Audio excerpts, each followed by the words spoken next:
Bonjour à tous, c'est David. Alors aujourd'hui, on va faire un petit face-à-face extracteur de jus ou blender.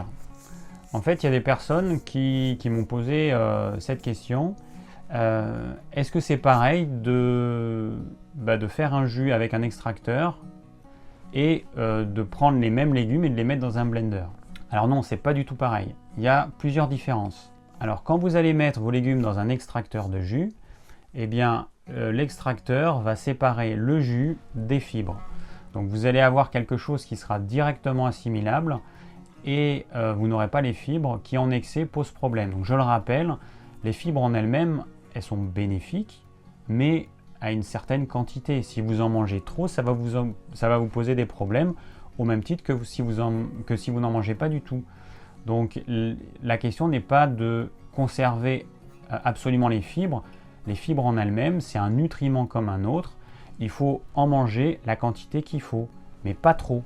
Parce qu'il y a des gens qui vont même jusqu'à vouloir récupérer les fibres, enfin les déchets de l'extraction du jus avec un extracteur pour en faire des petites galettes et ne pas jeter ces fibres. Alors c'est vrai qu'il reste des nutriments dedans, mais il y a beaucoup trop de fibres et si vous mangez ça, eh ben, ça va irriter votre tube digestif. Ensuite, vous allez produire beaucoup de gaz, ça va être très inconfortable. Ces fibres vont prendre beaucoup de place dans votre bol alimentaire, donc il y a d'autres choses que vous ne pourrez pas manger, donc c'est vraiment à ne pas faire. L'intérêt du jus de légumes, c'est justement de séparer la partie qui est très nutritive, donc le jus, des fibres, et les fibres, on les jette. Alors quand vous faites la même chose dans un blender, donc dans un blender, vous mettez vos légumes, vous rajoutez de l'eau, et vous mixez tout ça. Donc là, vous allez avoir tout qui va être mélangé. Vous allez avoir les fibres, vous allez avoir tout. Et vous allez avoir quelque chose de beaucoup plus épais. Et du coup, c'est pas du tout recommandé. Alors au niveau du goût, ça va pas être top. Au niveau du goût et de la texture, ça va pas être top parce que c'est pas du tout le même goût quand vous blendez que quand vous extrayez avec un extracteur. Et puis vous allez avoir beaucoup trop de fibres. Vous pourrez jamais mettre autant de légumes dans un blender que dans un extracteur et puis boire ça, et en plus vous êtes obligé de rajouter de l'eau. Alors que dans le jus de légumes, vous ne rajoutez pas d'eau, vous avez que l'eau qui a contenu naturellement dans les légumes. Donc déjà, il y a une grande différence, c'est qu'avec le blender, vous aurez trop de fibres. Ensuite, il y a le fait que le blender il tourne très vite. Donc en moyenne, les blenders, suivant les modèles, c'est entre 30 000 et 45 000 tours minute. Le mien, il fait 45 000 ou 43 000 tours par minute. C'est énorme. Et du coup, il va y avoir forcément une oxydation des végétaux qui vont forcément s'oxyder avec l'air, ça tourne super vite. Et en plus, cette extrême vitesse va casser les molécules et va faire que notre organisme ne va pas reconnaître complètement ce que vous allez ingérer. Et oui, c'est ça le problème, c'est que le blender, c'est pas quelque chose qui, à mon avis, est vraiment sain, même si c'est utilisé dans tous les milieux naturels. Le blender, il tourne tellement vite que on transforme quelque chose qui était sain, qui était bon, qui était reconnu par notre organisme, en quelque chose qui va être partiellement dénaturé à cause de cette vitesse extrême. C'est un petit peu l'équivalent de ce que fait le four à micro-ondes, mais évidemment différent, beaucoup moins vite. Mais il va y avoir quand même des molécules qui vont être cassées, qui vont être transformées à cause de cette vitesse extrême. Et d'ailleurs, je m'étais rendu compte, j'ai eu une période quand j'ai acheté mon blender où je faisais plein de crèmes avec le blender et tout, et puis je me disais, mais quand même, comment ça se fait que j'ai du mal à les digérer? C'est pas normal en fait. C'est des choses, c'est des légumes, c'est des végétaux que j'ai l'habitude de manger, et je comprends pas qu'en les mettant au blender, ils me restent sur l'estomac. Du coup, en réfléchissant un petit peu, j'ai eu ma réponse. Avec l'extracteur de jus, on n'a pas ce problème parce que c'est quelque chose qui tourne très lentement, ça tourne entre 50 et 100 tours par minute suivant les modèles, donc c'est vraiment lent et ça va écraser le légume, ça va bien l'écraser, ça va faire éclater les cellules, le jus intracellulaire il va sortir et c'est ça qu'on va récolter, c'est ça qui nous intéresse. Et du coup, on n'aura pas, nos sucs digestifs n'aura pas à faire un effort. Parce que ce qu'il faut savoir, c'est que les cellules végétales, elles sont dans une gangue de cellulose. Donc il faut que nos sucs digestifs attaquent cette cellulose pour arriver à extraire les nutriments qui nous intéressent. Et ça demande beaucoup de travail digestif. Il y a des tempéraments qui arrivent à mieux le faire que d'autres, et il y a des tempéraments qui vont pouvoir manger beaucoup de légumes et qui vont bien en profiter, et puis vous avez d'autres personnes qui vont manger beaucoup de légumes et puis qui vont profiter de rien parce qu'elles auront un feu digestif trop faible, parce qu'elles n'auront pas des enzymes adaptées, elles n'auront pas une flore intestinale qui sera adaptée non plus, et du coup elles vont manger, elles vont dépenser beaucoup d'énergie, elles vont se fatiguer, et finalement elles ne vont pas en retirer grand chose. Donc attention au tout cru, ou au trop de cru. Dans ces cas-là, il faut cuire les légumes pour pouvoir bénéficier des nutriments qu'ils contiennent. Alors après, il y en a qui vont utiliser le blender pour faire des smoothies. Donc c'est quoi? C'est on mélange un liquide avec, alors c'est souvent des fruits. Bon, moi je suis vraiment pas pour les fruits, même s'il fait qu'il reste la fibre.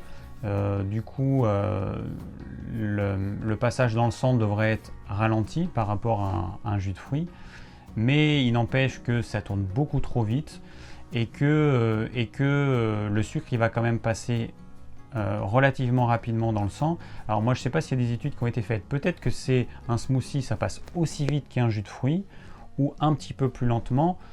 En tout cas, c'est pas du tout comparable avec un fruit que vous croquez. Donc moi je conseille de manger les fruits et pas de les boire, mais bon, pour se faire plaisir de temps en temps, vous pouvez vous faire un smoothie, on peut mettre du lait de coco avec certains fruits, on blend. Alors il y en a qui font ça avec du lait, il y en a qui font ça avec, je sais pas, du yaourt, etc. Ou avec de l'eau, ou à ce moment-là vous pouvez mettre des feuilles d'épinards, un petit peu de tel fruit. Bon, pour moi ça reste quelque chose qui est de l'ordre du plaisir, mais si je veux vraiment quelque chose qui est bénéfique à la santé, je vais me faire un jus de légumes. Parce que là, je sais où je vais, je sais ce que je mange, je sais que j'ai pas oxydé, quasiment pas oxydé les nutriments, ça n'a pas chauffé. Parce que c'est pareil avec le blender, il y a un moyen de se faire une soupe chaude, c'est vous blender pendant 1 minute. Ça tourne tellement vite que le frottement des lames sur ce qui est contenu dans le blender va faire chauffer votre aliment.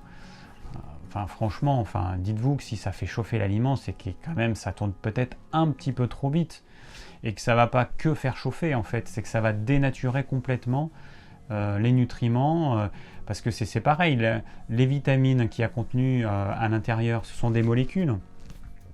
Imaginez ces molécules qui sont frappées à plusieurs dizaines de milliers de tours par minute par la lame du blender, sans parler de l'oxydation de l'air. Vous imaginez que la molécule elle va être transformée, elle va être abîmée, et du coup elle sera pas du tout assimilable ou moins assimilable. Bon, je ne sais pas s'il y a des études qui ont été faites sur les blenders, à mon avis ça intéresse peut-être pas grand monde, mais en tout cas ce qui est sûr, c'est que pour moi c'est pas du tout quelque chose de bon pour la santé. J'utilise maintenant vraiment rarement, je mixe le moins longtemps possible. Quand je veux faire une soupe ou un velouté, c'est vrai que c'est pratique, mais j'utilise maintenant la plupart du temps mon mixeur plongeant qui tourne vraiment beaucoup moins vite, donc ça fait quelque chose de beaucoup moins fin, mais en même temps c'est quelque chose que mon corps il va reconnaître et qui va bien digérer. Et avec le blender, on a ce problème, on a ce problème que la digestion elle n'est pas du tout pareille. Et d'ailleurs moi je vous recommande de tester quelque chose, vous avez blendé, puis la même chose vous avez écrasé avec la fourchette ou avec je sais pas quoi, avec quelque chose qui tourne beaucoup plus lentement, et vous verrez la différence. Au niveau de digestion c'est pas du tout pareil. Donc si je compare les deux appareils, bon, ils ne sont pas utilisés pour la même chose, mais pour ce qui est de l'extraction des jus, parce que c'était un petit peu la question qui m'était posée, extracteur de jus ou blender, bon, il n'y a pas photo, c'est extracteur de jus à 2000%. Le blender, il va juste faire une soupe froide, il va vous mixer ça, et vous allez avoir trop de fibres, et vous devez rajouter de l'eau et tout, et puis c'est pas bon, et puis c'est trop épais.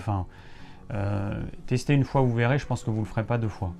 Après, le blender, il est utilisé pour d'autres choses, donc comme je vous l'ai dit, à mon avis, c'est pas bon pour la santé. Voilà, ça c'est tester, vous verrez bien, vous ferez votre propre expérience, mais cette vitesse extrême, elle est complètement antiphysiologique, et ce qui va se passer, c'est que vos enzymes ils vont pas reconnaître l'aliment, l'aliment il va être partiellement digéré, donc les molécules qui n'ont pas été correctement digérées ne vont pas être assimilées, elles vont se retrouver dans votre gros intestin, la flore intestinale elle va grignoter ces molécules, il va y avoir une production de gaz, et puis comme il va y avoir trop de molécules dans votre gros intestin par rapport à ce qu'il devrait y avoir normalement, eh bien, il va y avoir un certain type de flore qui va se développer justement pour pouvoir dégrader ces molécules, ces substances en excès. Et ça peut vous déséquilibrer votre flore. Donc attention, ayez un usage, je dirais modéré et puis en conscience de votre blender, parce que c'est pas quelque chose d'anodin, ça tourne beaucoup trop vite. Voilà, tout simplement. Merci d'avoir suivi cette vidéo, j'espère qu'elle vous aura plu et qu'elle vous aura permis de répondre à la question de savoir s'il vaut mieux faire un jus avec un extracteur de jus ou utiliser un blender, c'est pas du tout la même chose. Si vous avez des questions ou des remarques, n'hésitez pas à les laisser en commentaire. Je vous invite également à aller voir mes autres vidéos parce qu'il y a des questions qui me sont posées qui ont leurs réponses dans des vidéos que j'ai déjà tournées. Si vous désirez recevoir gratuitement mes conseils pour une alimentation saine, cliquez sur le lien ci-dessous. Et je vous dis à très bientôt pour de nouvelles vidéos.